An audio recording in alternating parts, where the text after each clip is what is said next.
بسم اللہ الرحمن الرحیم۔ السلام علیکم۔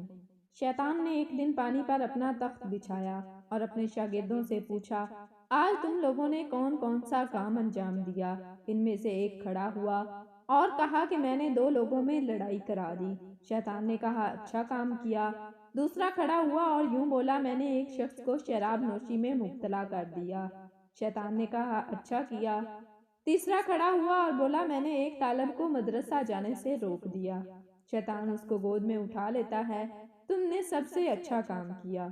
دوسرے شاگرد تعجب میں پڑ گئے۔ شیطان نے کہا، اگر وہ طالب علم عالم دین بن جاتا تو ہم کبھی اس کو بہکا نہیں سکتے۔ آؤ میں تم سب کو تجربہ کر کے دکھاتا ہوں۔ شیطان ایک گدھے کو اچھی طرح سجا کر رات کو ایک عابد کے دروازے پر گیا اور کہا کہ تم نے بہت عبادت کی، اللہ کو پسند آیا، میرے ساتھ فرشتوں کی جماعت ہے۔ اللہ نے تم کو معراج کی سیر کروانے کے لیے آسمان پر بلایا ہے۔ وہ عابد خوش ہو گیا اور گدھے پر سوار ہو گیا۔ شیطان نے اس گدھے کو لے جا کر جنگل میں چھوڑ دیا۔ وہ عابد رات بھر جنگل میں پھرتا رہا۔ صبح ہوئی تو معلوم ہوا کہ شیطان نے اسے دھوکا دیا ہے۔ پھر وہ شیطان اپنے شاگردوں کو لے کر گدھے کے ساتھ ایک عالم دین کے دروازے پر پہنچا اور دستک دی۔ اندر سے آواز آئی، کون؟ شیطان نے کہا، آپ نے دین کا علم حاصل کیا، عبادت کی، لوگوں کو نیک راہ بتائی، اللہ کو پسند آیا، اس لیے آپ کو معراج کی سیر کے لیے آسمان پر بلایا ہے۔ عالم دین نے کہا، تم شیطان ہو، مجھے دھوکا دینا چاہتے ہو۔ ہمارے نبی صلی اللہ علیہ وآلہ وسلم کو آسمان پر بلا کر معراج کی سیر کروائی، وہ بھی آخری بار۔ اب قیامت تک اللہ تبارک و تعالیٰ کسی انسان کو آسمان پر بلا کر معراج کی سیر نہیں کروائے گا۔ اتنے میں شیطان وہاں سے بھاگ کھڑا ہوا اور اپنے شاگردوں سے کہا، دیکھا تم نے، اس عابد کو ہم نے واحد آواز میں ہی بہکا لیا، لیکن اس عالم دین کو نہ بہکا سکے۔ ایک دن ایک عورت کہیں جا رہی تھی، چلتے چلتے اچانک اس نے مڑ کر دیکھا، اسے اپنے پیچھے ایک نوجوان آتا ہوا دکھائی دیا۔ اس عورت نے پھر چلنا شروع کر دیا۔ تھوڑی دور جا کر اس نے پیچھے مڑ کر دیکھا تو وہی نوجوان اسے اپنے پیچھے آتا ہوا دکھائی دیا۔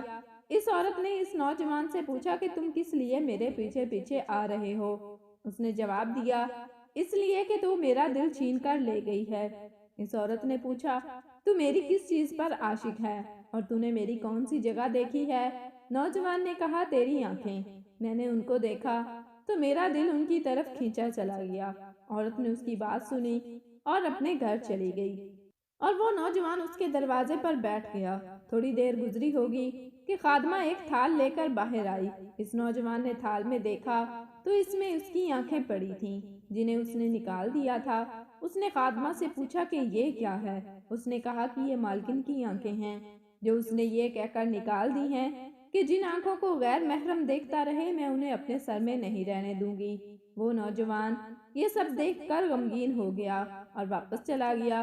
دوسرے دن وہ صورتحال کا جائزہ لینے کے لیے پھر آیا۔ اس نے دیکھا کہ بہت سے لوگ وہاں جمع تھے اور رو رہے تھے۔ اس نے لوگوں سے پوچھا کہ یہاں کیا ہوا اور لوگ کیوں رو رہے ہیں؟ اسے بتایا گیا کہ اس گھر میں ایک عورت فوت ہو گئی ہے۔ وہ عورت کل کسی کام سے نکلی تو کسی اجنبی نے اس کی آنکھیں دیکھ لی، بس اس نے اپنی ان آنکھوں کو نکال دیا اور اس کے درد کی وجہ سے فوت ہو گئی۔ مزید ایسی ویڈیوز دیکھنے کے لیے میرے چینل کو سبسکرائب کر دیں۔ جزاک اللہ۔